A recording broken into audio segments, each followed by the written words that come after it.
Hello and welcome to this celebration of movie excellence in 2024. I'm Alex Zane, and in Countdown to the BAFTAs, we speak to the producers behind those films nominated for Best Film at the BAFTA Film Awards 2024. This time, it's Oppenheimer. Why don't you have a Nobel Prize? Why aren't you a general? They're making me one for this. Perhaps I'll have the same luck. A Nobel Prize for making the bomb? Alfred Nobel invented dynamite. In this wide-ranging interview, we discuss how they got from the creative spark that started it all to the challenges faced in bringing it to the screen. And a quick warning, we will be talking about the story. So if you haven't yet, go see the movie, come back and get listening. This is Countdown to the BAFTAs.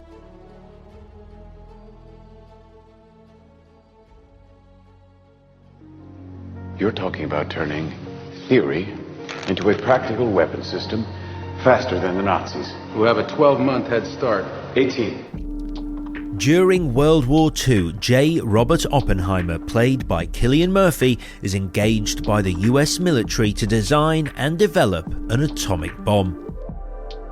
The years of work by Oppenheimer and his team of scientists came to fruition with the so-called Trinity test and the world's first ever nuclear explosion, an event that would change the course of history. Hello, I'm Christopher Nolan, the writer, director and producer of Oppenheimer. I'm Emma Thomas. I am one of the producers of Oppenheimer. Emma, Chris, lovely to have you here. Tell me when you first considered making a film about J. Robert Oppenheimer. What was the catalyst that sparked it? And had you discussed making a biopic before? I mean, as with any project, it's a long journey. It's not one catalyst. It's a lot of different things that happen along the way. I'll take the last part of your question first. We developed a project about Howard Hughes for years. And I wrote the screenplay, and it was going to have Jim Carrey starring as Howard Hughes. And then in the end, Marty's film, The Aviator, got going right as I finished the script, so we weren't able to make it. But so I went through the process of trying to find a structural approach and a creative way in to telling a person's life and trying to get that across in a couple of hours, a few hours of screen time. So that was a huge help to me in coming into the process of actually writing the script of Oppenheimer. And what drew me to Oppenheimer over time, I think, really starts with being a teenager in 1980s United Kingdom, where the fear of nuclear war, the pop culture resonances of the fear of Armageddon were very apparent. I mean, I'm thinking of things like Raymond Briggs, When the Wind Blows, or TV movies like Threads, things like that, The Day After. And Sting had a song in the 80s called Russians. I don't know if you remember. They would know that one. It's a bit before your time, probably. But it has a lyric that talks about Oppenheimer's deadly toy. And that was probably the first time I was exposed to the name Oppenheimer and the association with the bomb. And over time, various things about Oppenheimer sort of stuck with me, most notably in the build-up to Trinity, the top scientists of the Manhattan Project could not completely eliminate the possibility that their test would trigger an atmospheric ignition that would destroy all life on Earth. And yet they went ahead and pushed the button. And that seemed the most amazing moment to me. I put it into Tenet in dialogue form. In my previous film, Tenet, there's a reference to that moment and what it meant for mankind. And as a wrap gift from that film, Robert Pattinson actually gave me a book of speeches that had been published, Oppenheimer in the 1950s, addressing various institutions, various audiences, talking about how to deal with this change that they brought into the world. So all of those things were very present in my thinking when our partner from the Dark Knight trilogy, Chuck Roven, suggested that I read American Prometheus. He was involved with the people who controlled the rights to that, and they wanted to do something with it. And I read it, and reading that book, I suddenly saw a path forward. It's a lot of things coming together over time to sort of add up to something that's interesting and important to me. When you mentioned the scale of this production, and when you're about to embark on an undertaking like this, is there a part of the upcoming process both of you particularly look forward to, whether it's the pitching, the pre-production, the shooting, the post-production? Is there something that you're like, you can't wait to get your teeth into with regard to this film? I mean, for me, the really fun thing about our jobs is that there's a different stage every, few months, and they're all completely different. And I would say, for me, shooting is really fun. You've done all the prep work, you've got a plan, but that gets old after a while just because it's really relentless. So by the time we get to the end, I'm very excited about post and a change of pace. I think my least favourite bit is actually prep, because in prep you're sort of thinking about all the things that can go wrong and trying to make plans in the absence of knowing exactly what it's going to be like on the day, and everything seems difficult. But once you're up and running and you're shooting, film crews are remarkably resourceful, and any eventuality they can deal with, and there's a real sort of sense of can do. So yeah, I would say that's the bit that's fun to get your teeth into. I mean, in terms of setting the project up, it was the first time that we'd sort of gone out to a lot of different studios with a project in a while. It's an exciting process. It's always a bit nerve-wracking to show people your script and see what you think, but we had a great response to it. A lot of people seemed interested in making it, and that was a great position to be in. I wondered if there was something that you said in those meetings, because often I imagine, and it sounds like perhaps not the people who were reading your script, because like you say, they're the best at what they do, but sometimes people do like an easy comparison, like Oppenheimer is a bit like X movie, and I guess there was nothing really to use as a benchmark for this film. No, there certainly wasn't anything in recent cinema, because we're talking about a blockbuster based on history. I mean, we could point to our own film, Dunkirk, but that played like an action film. We made that like a suspenseful, action thriller. Really, we had to go all the way back to things like Oliver Stone's JFK. That was kind of the point of reference for the scale. I mean, I don't know what the budget of that film was or whatever, but it just felt like this enormous event in the culture when it came out, and based on this incredibly serious subject matter. And my belief was, and continues to be, that studio filmmaking, Hollywood filmmaking at its largest scale, when done right, when the whole machine is working, can take on anything, really, and take on any serious subject matter like that and bring it to a very wide audience, which is what's exciting about working in the Hollywood vernacular. It's the reason we all come to Hollywood, is to try and be part of this machine that can communicate with everybody around the world. So I had a lot of faith, looking at the sort of history of movies, that there's a place for this. But it had been a long time since the studio machine had, taken this kind of thing on. So it was a little, it was sort of challenging finding references. But at the same time, I think, Universal, when we were talking to them, I think they themselves immediately saw the excitement of that, of something that hadn't been done in a while, something that was new for audiences.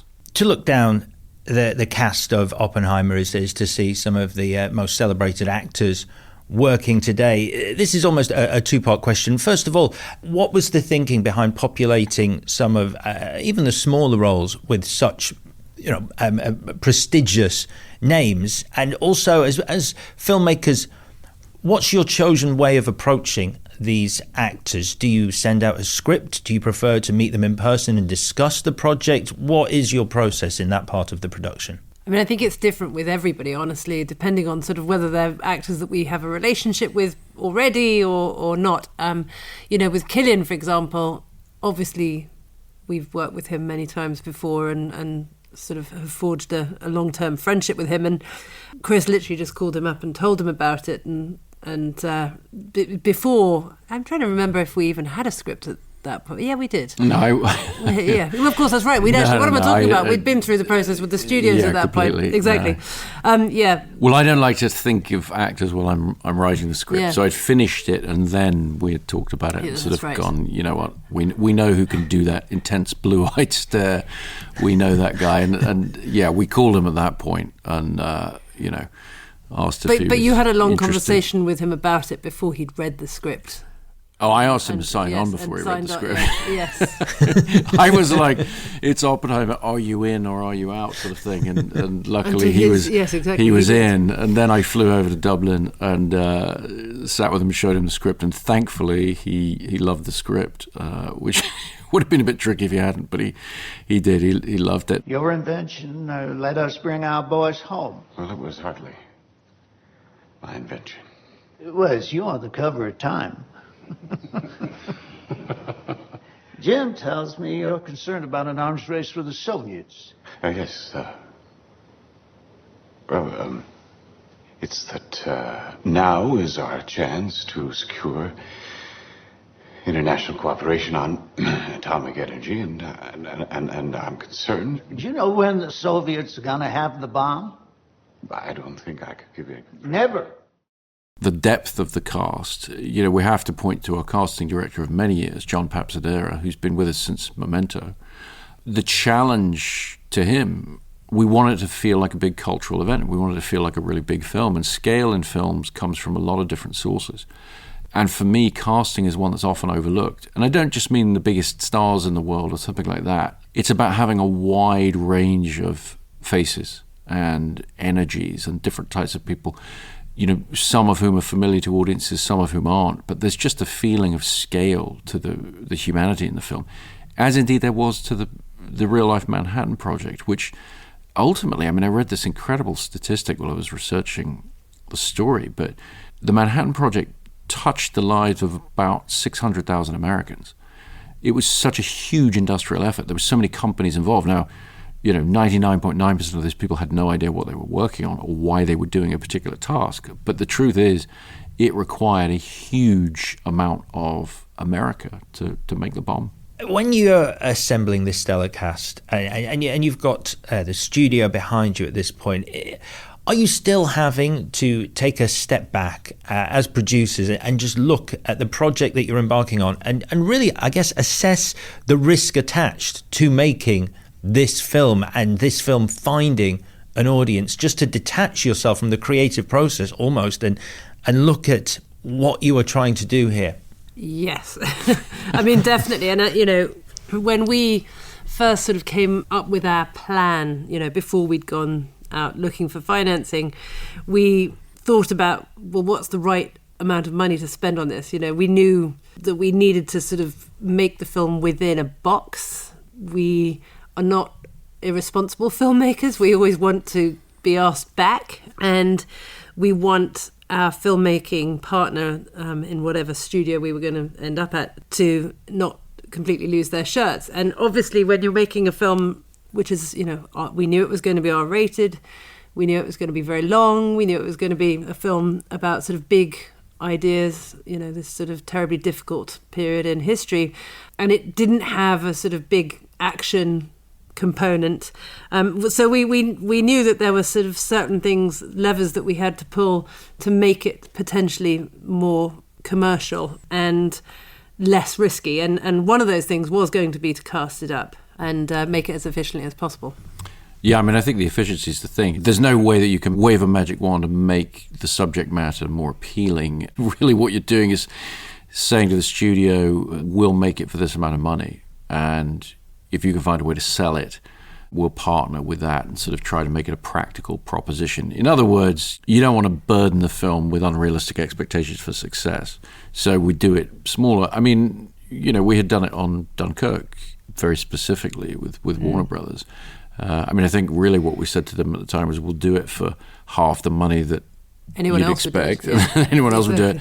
But, and this was the quid pro quo, we want you to spend the same as you would on marketing it, as if it cost twice the amount of money. Yeah. We want it to be an event. Emma, I think that's part of your conversation with the studio earlier on. It's, we want it to be a cultural event. Exactly. But we'll recognize the limitations and try and not put too high a box office burden. It was interesting in the way you asked the question, Alex. My first thought was exactly what Emma said, which is, yes, we do take that into account and we do worry about that. But I think there's a point, certainly for me, there's a point where I have to stop worrying about that and just get on and make the film. There's a point where you just have to believe in the movie and believe that it's going to work. Well, and by the way, the conversation I'm talking about where we're deciding what we want to be asking for, I actually, on this film, I felt a lot better about the sort of risk that we were taking once I read the script. I think when we were first having those conversations, I had read the book. Now, the book is a massive, weighty tome, and it's very dry, it's very factual, it's a great book, but it's not... It's very academic. It's very academic. And my biggest concern with this film was how on earth we were going to make a film that was a sort of summer blockbuster. I totally understood what appealed to Chris in terms of those big points that he had talked about earlier on, the sort of the decisions that were made, the risks that were taken, you know, all of that. I could see that, but I couldn't quite wrap my head around how he was going to make that book digestible for a modern day cinema audience. Once I read the script, I felt a lot better about it because he'd written something that was compelling and exciting, that was absolutely grounded in physics and history and all of that. You know, everything was in there, but it felt accessible, and not just accessible, but kind of exciting, and you know, the sort of the different elements of the film, the kind of the putting together the team, and then the courtroom drama, like all of that stuff was stuff that I could relate to as an audience member, and I suddenly felt like, okay, no, we can do this. I think the length was the most complicated bit of that equation, because your instinct was the shorter the film can be, the more practical it is as a proposition in the marketplace.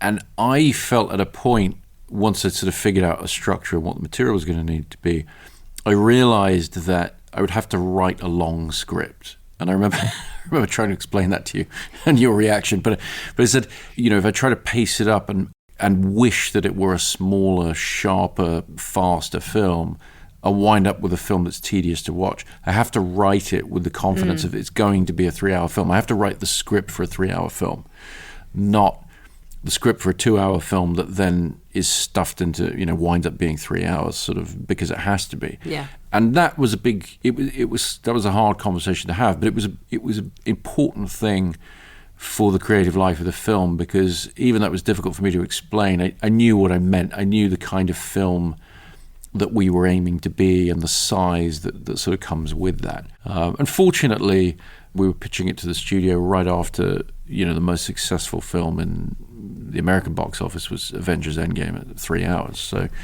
we had at least had that to point to and say, you know, the audience is there for long films if they're engaged with the material in whatever way you can manage to engage them. Well, and I think that, you know, the other thing is, you know, we've all watched 90-minute films that feel like they're 3 hours. Exactly. And, you know, the truth is, I think that this film, for me anyway, the 3 hours go by very fast. And I think I began to understand that once I actually read the script, you know. Describing American Prometheus, the book, is very dense. Is almost an understatement. I remember speaking to you, Chris, before Oppenheimer had even come out, and I said I was reading the book. I'm still reading the book. So... yeah, it's dense. I want to talk about something you touched on there about making Oppenheimer a cultural event. But before we get to that point, it'd be great to hear about the actual shoot itself on the ground. You've both talked about this as one of the most challenging projects you've taken on, and part of that was obviously recreating the culmination of the Manhattan Project, the Trinity test. Once you'd seen the level of detail and the research your design team and your special effects team had included in constructing this bomb, were you able to expand the sequence? Was there an evolution of that on the ground and the shoot evolving as you discovered the work that had been done? I mean, very much in the case of the Trinity test and the gadget itself, because in that phase of pre-production, where quite often I have my producer's hat on as much as my director's hat, and you're trying desperately to get people to scale back what they're going to do. When you're dealing with reproducing history in particular, it's like, where would you stop? How big would you build Los Alamos? How big, you know, it's sort of limitless. So you have to try and constantly encourage people to say you can do sort of more for less. And in the case of the gadget, I was very clear with Ruth de Jong and Scott Fisher, who were working with Guy, prop department, you know, to make the thing. You know, I was like, I only need this, that, the other. I'm only going to show this. This is what's in the script. Look at what's in the script. And that was one area in which they just ignored me completely and just built the entire thing in great detail, because they knew, you know, they're very experienced craftspeople, and they knew that the film, you know, it's the centerpiece of the film, and we're going to need to explain it to the audience. We're going to need to feel that we can film it in a documentary-like manner. And so when I saw what they'd actually done, it immediately freed me up in the filming of that sequence to film every stage of the process of preparing the gadget, and of course realizing how much suspense can be wrought from that. It was an excellent collaboration. I felt very lucky with the people that we had hired, that I was able to walk onto that set and get everything I needed, including things that I had not known that I would need. You are again shooting in IMAX on this film, and I've seen some photos from the set of your DOP Hoyt van Hoytema holding this, and it's not a small piece of kit, it's this huge IMAX camera on his shoulder. So he's filming handheld. I believe there's no monitors on set. What advantages does that give you when shooting this film? Because I think, Emma, you described it as relentless earlier, and considering the scale of this film, the shoot was quite fast and furious. Yeah, I mean, in prep on this film, we had to slash significantly when we were in the budgeting phase, and one of the things that Chris offered up as something that he could do was shoot the film faster. So we ended up shooting the film in 57 days when we'd originally been hoping for, I was bluffing at the time, just for the record. But they called my bluff. All the department heads called my bluff and said, "Fine, let's shoot it that fast." So. Yeah, but so it was a much faster shoot than we had originally envisioned for this film, and one of the ways in which we were able to achieve that was, every department had to sort of throw in ways to make it work, but Hoyter's contribution was that he only really worked with sort of one camera package that we actually shot on sort of two different formats, but he did a lot of work handheld, which allows you to be far more flexible and fast-paced in the way you shoot. Yeah, especially because we didn't have Steadicam. We decided, Hoyter looked at the budget issues, looked at the pace we wanted to work at, and we looked at a lot of old movies. In particular, I remember we screened a print of Sidney Lumet's film The Hill with Sean Connery, beautiful black and white film. We were looking at it for the black and white cinematography, and one of the things that we were both very struck by is the camera movement in it and how it was achieved with, it's all on the dolly or handheld, that combination, and then it has gear-bomb sort of shots rather than crane shots. I don't mean to get too technical, but you're basically talking about an older form of filmmaking where if you want to move the camera, you've got to lay down tracks and sort of figure out how to do it. Where you're looking for spontaneity, you're going fully handheld, and therefore you don't have a Steadicam, which bridges, something that came along in the 80s to sort of bridge that gap. And you don't have a techno crane, things like that. Well, they're very expensive to carry and take a lot of time. Even though they're useful tools, it's a surprising amount of time that goes into figuring out how to use those tools.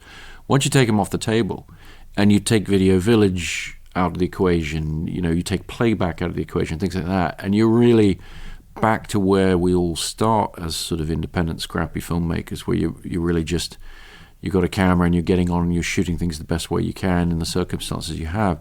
You develop speed and energy, and if you have great synchronicity between the director and the DP, and then also the cast, you can really achieve a look, a feeling of emphasis that's really energizing and fun. What it allowed me to do as a director is turn up these sets with very large groups of characters, sometimes 12 speaking parts in a room together, and we could just sort of let them play with it, let them rehearse it, try at different energies, different positions in the room, whatever, and not really worry about how we were going to film it until we'd really thrashed out the performances. And then Hoyter was able to just sort of come in with me and sort of figure out how best to capture that. We were letting the energy of the shots be entirely driven by the energy of the performances and the interplay of the actors. And that was the right thing for this project. In terms of the Trinity test, just to go back, we were talking about Ruth de Jong, who is your production designer, and Scott Fisher, he's your the special effects supervisor, is that correct? Yeah. So when you're recreating this Trinity test, obviously the actual Trinity test, as far as I understand it, and you're definitely better placed to inform me on this, but they were discovering things as they were doing that. It was a fairly ad hoc experiment in some ways because it had never been done before. Were there any tidbits of information that emerged in your research that you hadn't perhaps realised at the script stage, that you were like, well, we absolutely have to include that in the film? It's hard to believe that that was an aspect of this test. Yeah, I mean, there were a lot of things like that would come up from the different departments, starting really with the art department, but it then expands out to costume, everything else, props and so forth. As people start to research the real life events, they're coming up, they're finding imagery, they're finding film clips, they're finding all kinds of bits and pieces that, some of which I was aware of, a lot of which I wasn't. I didn't look at a lot of audiovisual material when I was writing the script. I really stuck with the book and then the primary sources I went to.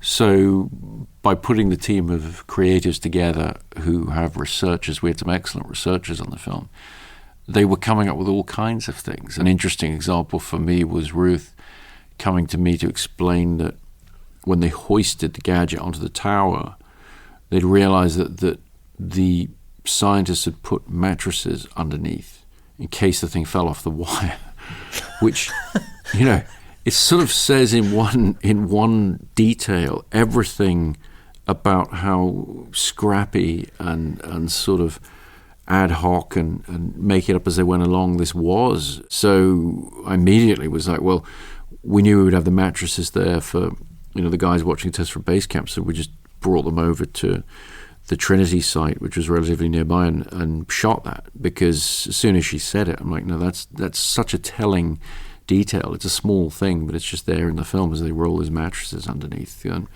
whether or not a mattress would be of great help if you dropped an atomic bomb by mistake, I don't know. It gets a bit when the wind blows, as they say. But yeah, it's a fascinating detail. There were many, many things like that that different departments found through their research. Reminds me of that the fact that Harold Lloyd used to, I think he had a mattress out of shot below him when he was doing his famous skyscraper stunts that was meant to catch him if he ever did fall, and he never fell, but they did a test with a dummy years later, and if he had fallen, he'd have bounced off the mattress and plummeted to the street below. Yeah, I think we do a lot of putting mattresses out for the stunt guys will put their mattresses out, and I'll say, well, would that really help? And the phrase they always come back with is, well, it'll take the edge off.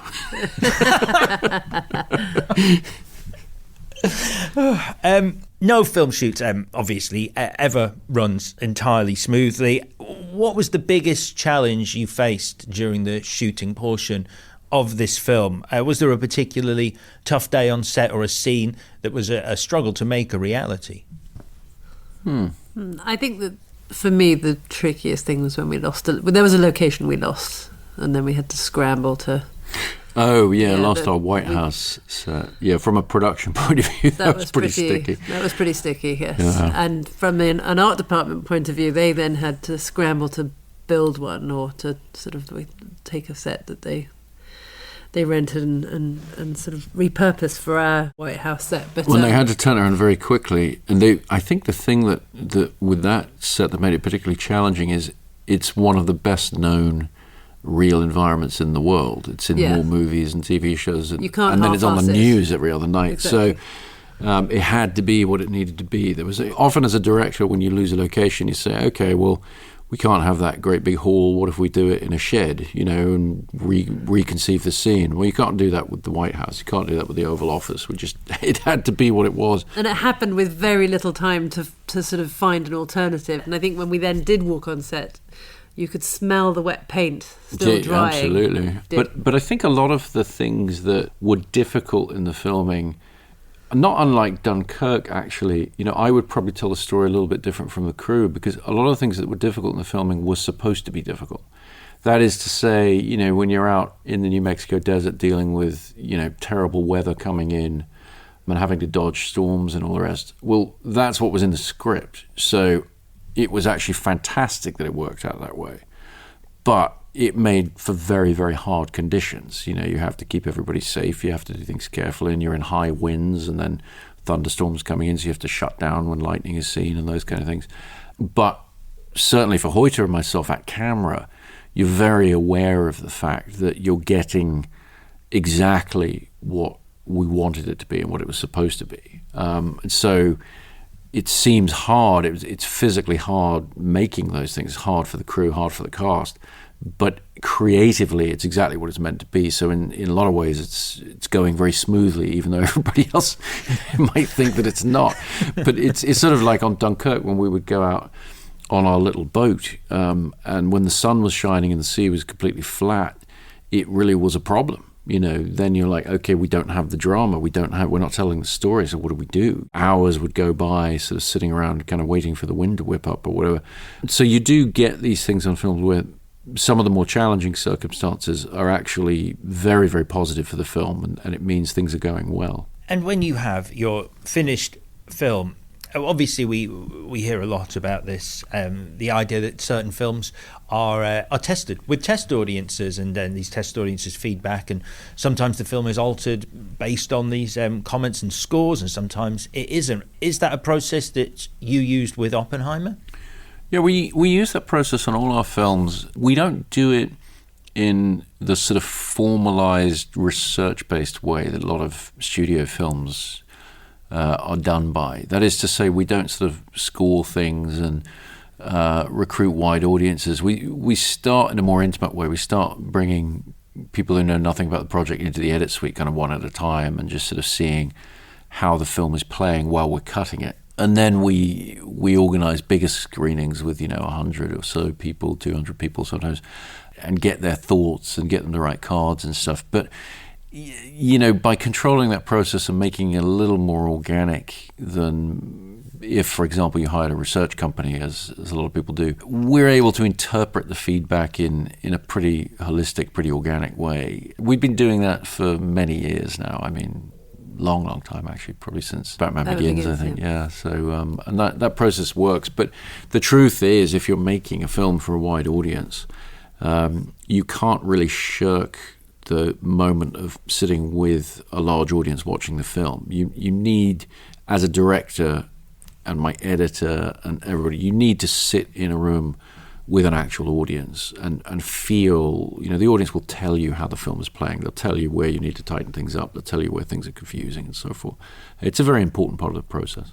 Let's talk about the first time, perhaps not with an audience who you were hoping would give feedback on the film, for example, but the first time you watched it with an audience of strangers who had no investment in the film, where it was a completely cold audience, let's call them. Where was that very first time you watched it with an audience, and how were you feeling in that moment? I was in Lincoln Square, but you didn't want to go. I did not. Well, no, that was, yes. That was the first time we saw it with a truly cold audience. A truly cold audience. Yeah, that was the night it opened. Weekend. And I totally got the fear, and I was like, can't we just skip this bit of the process? And Chris was not having any of it. No. And as soon as I got there, I realised he was right, because there's something about watching an audience watch the film that completes the process for us, and it was pretty fantastic because they were wrapped.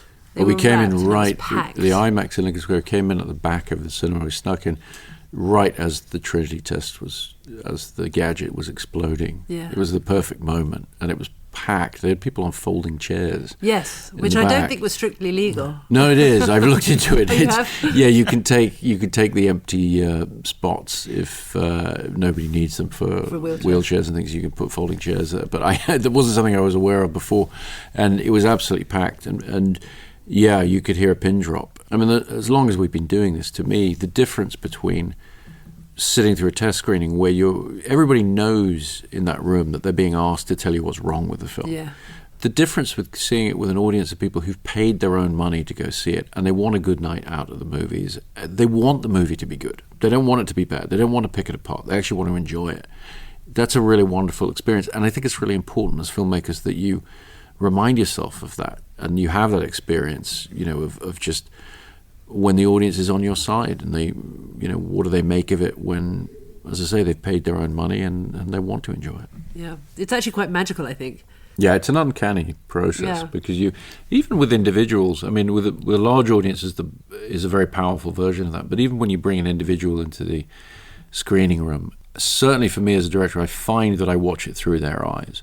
And I'm really surprised about what they say at the end because I've felt those things as it moves along.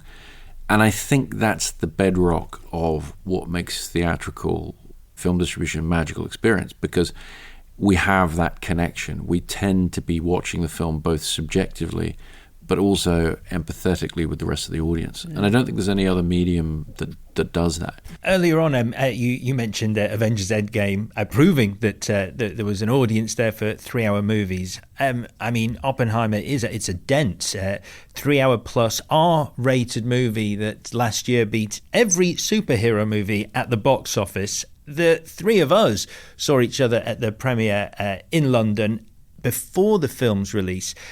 Can you tell me what was the expectation you both had for the success of the film then compared to how close that was to the film's eventual success? Wow. Well, I would say that the film has done at least, basically it's done double what we thought was the pie in the sky hope for it, I would say. I mean, we really it's hard to had put numbers on exactly. it. I mean, it's vastly exceeded, either of us would have sort of hoped for in a best case scenario. But as with films, you do sometimes get a sense. I remember walking down the street in New York and somebody walking past me, this was about 6 months before the film came out, and they just said Oppenheimer as I walked past. And then I turned around and the guy just looked at me as he walked off and he just went, "Good luck."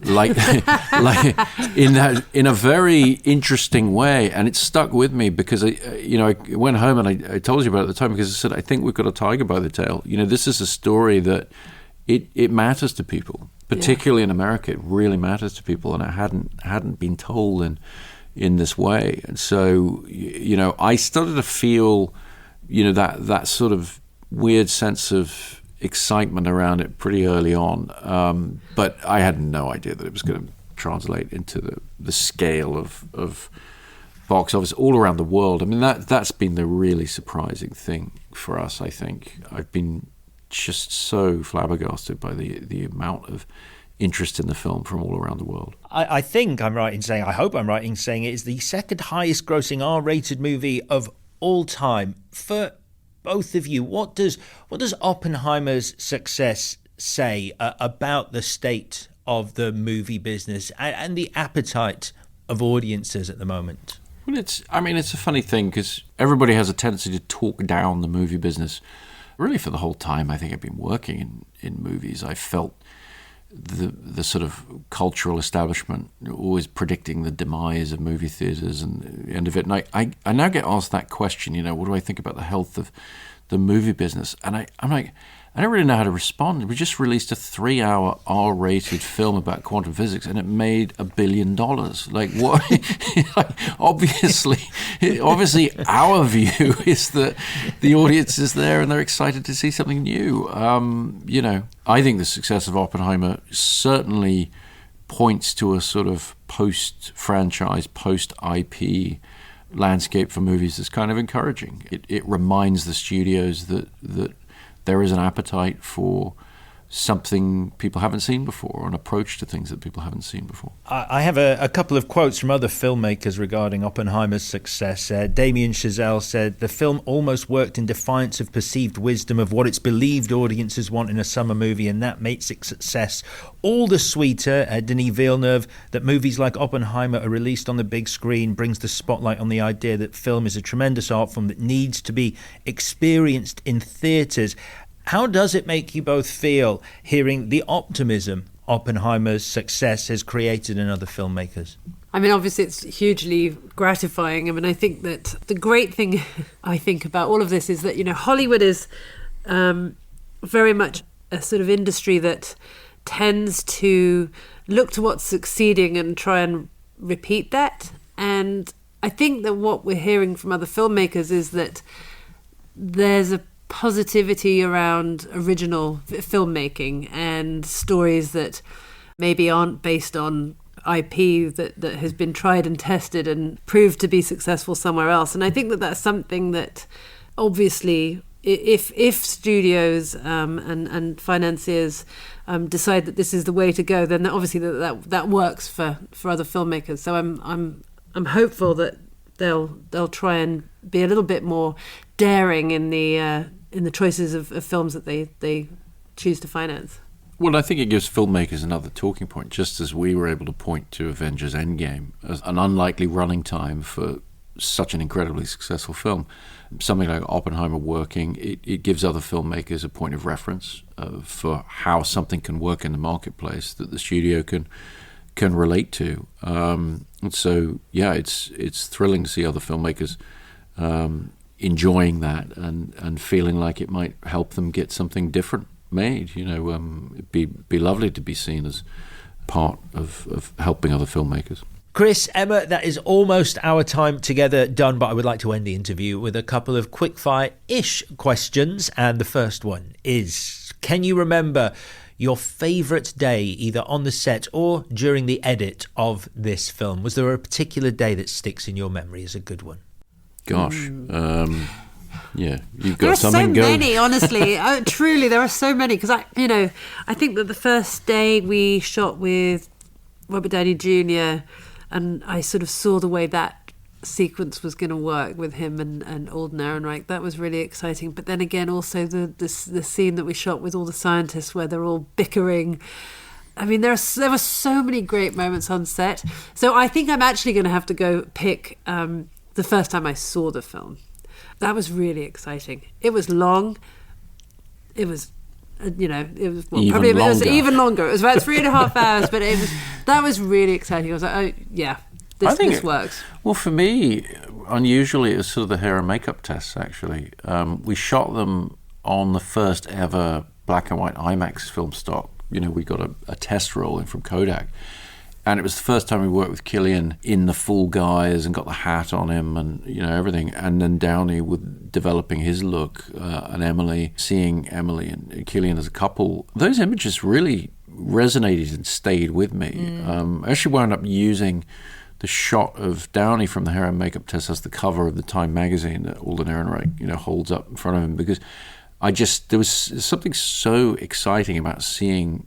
We screened those at the IMAX theater, seeing black and white on that scale with those incredible faces and like Cillian's amazing eyes, which looked even more amazing in black and white actually than in color, because of the way that the blue is captured by real black and white stock as opposed to just desaturated color stock. These hair and makeup tests stuck with me because you suddenly started to think, okay, this is going to work, and it's going to work in a really cinematic and exciting way. Yeah. And the final question is a look into a possible future. If you do win on the night, who is the one person you both have to thank who may or may not have been involved in the film, but without whom you wouldn't be on that stage?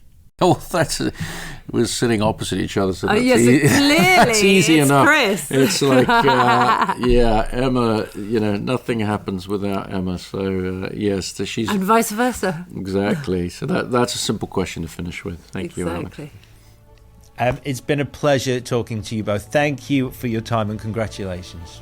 Thank you. Thank you. My thanks to Christopher Nolan and Emma Thomas. Follow the podcast to explore the rest of the nominees and much more in the months to come. Thanks too to the producers of this series, Matt Hill and Ollie Peart at Rethink Audio, with sound design by Peregrine Pez Andrews. I'm Alex Zane. This was a BAFTA production. I'll see you again as the countdown to the EE BAFTA Film Awards 2024 continues.